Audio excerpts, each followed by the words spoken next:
नमस्कार दोस्तों, स्वागत है आपका एक बार फिर चैनल मोक्स में।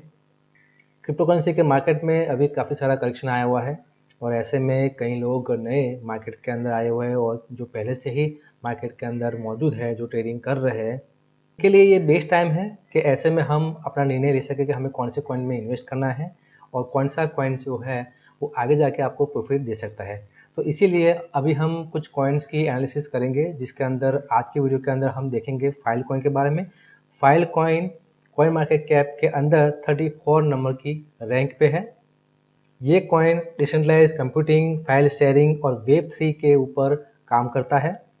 इसकी ब्लॉकचेन खुद की ब्लॉकचेन है, similar to the BNB blockchain.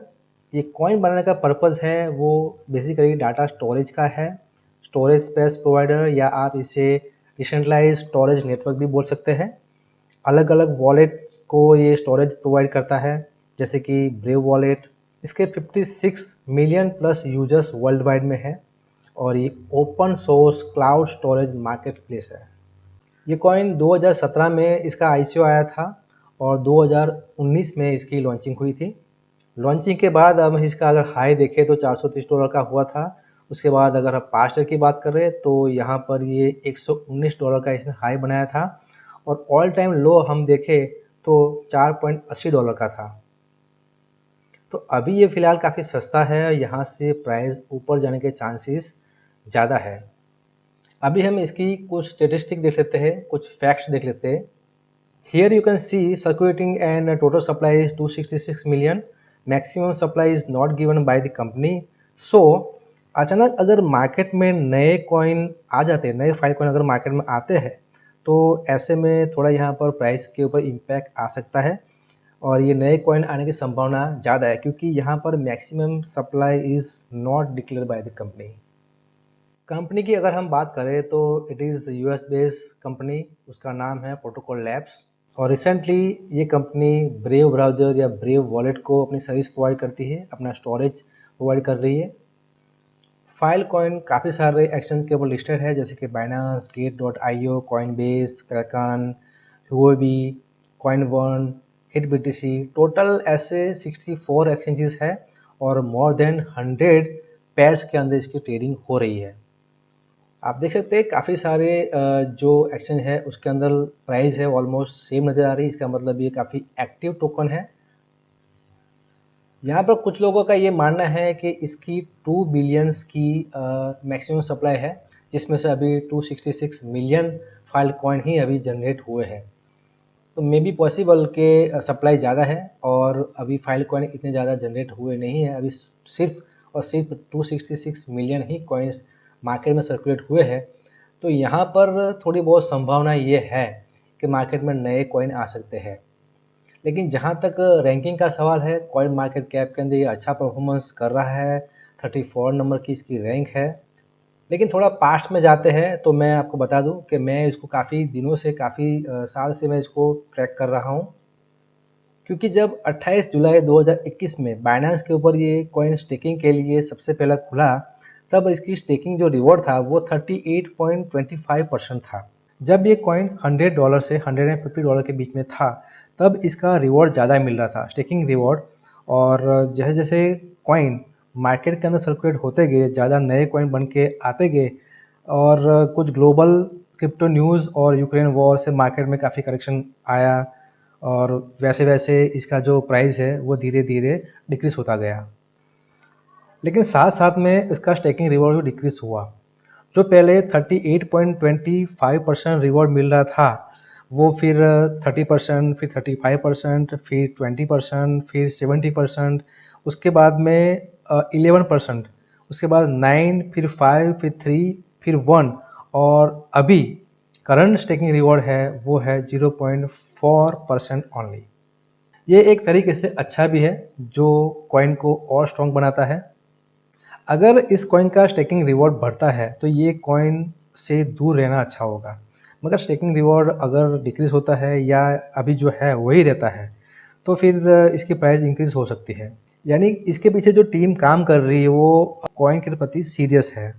Serious दो तरीके से, या तो मैनेजमेंट ये चाहता है कि अभी प्राइस डाउन है इसलिए हम ज़्यादा कॉइन यहाँ पर अभी मार्केट में ना सर्कुलेट करे, या फिर ऐसा हो सकता है कि अगर अभी हमने ज़्यादा कॉइन मार्केट में सर्कुलेट कर दिया, स्टेकिंग रिवॉर्ड हमें ज़्यादा दे दिया, तो लोगों को रिवॉर्ड ज़्यादा मिल जाएगा और बाद में उनके पास कॉइन ज़्यादा रह जाएंगे, तो इसकी प्राइस इंक्रीज होने के चांसेस कम है। तो इस कॉइन के बैकएंड के अंदर जो टीम काम कर रही है वो खुद के फायदे के लिए काम कर रही है, ऐसा महसूस होता है। तो इससे हमें दो इंडिकेटर मिलते हैं, एक तो स्टेकिंग रिवॉर्ड का, अगर स्टेकिंग रिवॉर्ड बढ़ता है तो समझ लेना कि इसकी प्राइस डाउन हो सकती है, और अगर इसका सप्लाई बढ़ता है तो मान लेना कि इसकी प्राइस डाउन हो सकती है। क्योंकि जब किसी भी कॉइन का मैक्सिमम सप्लाई नहीं होता है तब उस कॉइन की विश्वसनीयता पूरा उसकी टीम के ऊपर डिपेंड करती है। क्योंकि अगर टीम काम करेगी तो कॉइन की प्राइस बढ़ेगी, अगर टीम अच्छा काम नहीं करेगी और सिर्फ मार्केट में सप्लाई देती रहेगी तो फिर उस कॉइन का डंप होना तय है। जैसे कि हमने रिसेंटली टेरा लूना का एग्जांपल देख लिया। यहाँ कॉइन का विजन, प्लान, वाइट पेपर सब कुछ अच्छा लग रहा है, मगर मैक्सिमम सप्लाई को लेकर एक बड़ा डाउट है। अभी इसके हम पीयर कंपटीटर देख लेते हैं। जैसे कि कॉइन ये माइनिंग स्टोरेज के ऊपर आधारित है, तो जितनी भी माइनिंग की कंपनीज हैं वो इसकी कंपैरिजन में है, जैसे कि Salad, NiceHash, MinerGate, CG miner, HashFlare, Genesis Mining, ये सारी कंपनीज जो है इसके कंपटीशन में है। और एक सिया कॉइन है जो कि फाइल कॉइन की कॉपी है, जो कि मार्केट के अंदर वो भी स्टोरेज प्रोवाइड करने का काम करता है, लेकिन उसकी प्राइस फाइल कॉइन से काफ़ी कम है और सप्लाई भी उसका ज़्यादा है। लेकिन सारे कॉइन्स के अंदर फाइल कॉइन काफ़ी स्ट्रॉन्ग नज़र आता है, क्योंकि ट्विटर, टेलीग्राम, फेसबुक पर ये काफ़ी एक्टिव टीम है इसकी, और आए दिन उसके अंदर काफ़ी समिट होते रहते हैं, सेमिनार होते रहते हैं। तो ये तय है कि उसके पीछे जो टीम का काम कर रही है वो कुछ हद तक सीरियस है। तो यहाँ पर हम एक छोटा रिस्क ले सकते हैं। मैं ये तो नहीं बोलूँगा कि यहाँ पर बड़ा रिस्क लेना चाहिए, लेकिन यहाँ पर एक छोटा रिस्क ले सकते हैं कि इसकी प्राइस आपको इंक्रीज होते हुए नज़र आ सकती है। हाँ, ये एक शॉर्ट टर्म के लिए हो सकता है, लॉन्ग टर्म के लिए मैं इस कॉइन के अंदर आपको इन्वेस्ट करने के लिए मना करूँगा। शॉर्ट टर्म के लिए कि जब सारे कॉइन्स की प्राइस अगर बढ़ रही है, जब बिटकॉइन भी बढ़ रहा है, तब इस कॉइन के अंदर एक बड़ा उछाल आ सकता है। बाकी चार्ट से तो ये पता लग रहा है कि अप्रैल महीने के बाद से अब तक इस कॉइन के अंदर ज़्यादा कोई मूवमेंट नहीं आया है और काफ़ी स्टेबल तरीके से ये वर्क कर रहा है, क्योंकि जब से इसका स्टेकिंग रिवॉर्ड 0.4% हुआ है तब से ये कॉइन बिल्कुल स्टेबल चल रहा है। एट प्रेजेंट इसकी प्राइस $6.28 है और सभी एक्सचेंजेस के ऊपर ऑलमोस्ट सेम प्राइस है, लेकिन यहाँ पर दो तीन एक्सचेंज ऐसे हैं जिसके अंदर प्राइस का काफ़ी वेरिएशन है। तो यहाँ पर एक आर्बिट्रेज ट्रेडिंग का भी ऑप्शन बनता है, क्योंकि फील कॉइन 64 एक्सचेंजेस के अंदर लिस्ट है, इसलिए कहीं ना कहीं तो प्राइस का डिफरेंट आपको मिलेगा। तो छोटा डिफरेंट यहाँ पर बड़ा मुनाफा करके दे सकता है। तो अगली वीडियो के अंदर हम यहाँ पर ट्राई करेंगे फाइल कॉइन के ऊपर आर्बिट्रेज ट्रेडिंग करने का। अभी बात कर रहे थे हम इसकी प्राइस प्रेडिक्शन का, फ्यूचर के अंदर ये कितना ऊपर जा सकता है। तो अभी 2022 चल रहा है और मैं मानता हूँ कि अगर इसके अंदर मार्केट यहाँ से अगर बिटकॉइन 20 to 30% अगर रिकवर होता है तो ये कॉइन आपको डबल मिलेगा। तो very much chances to mint a new token in the market.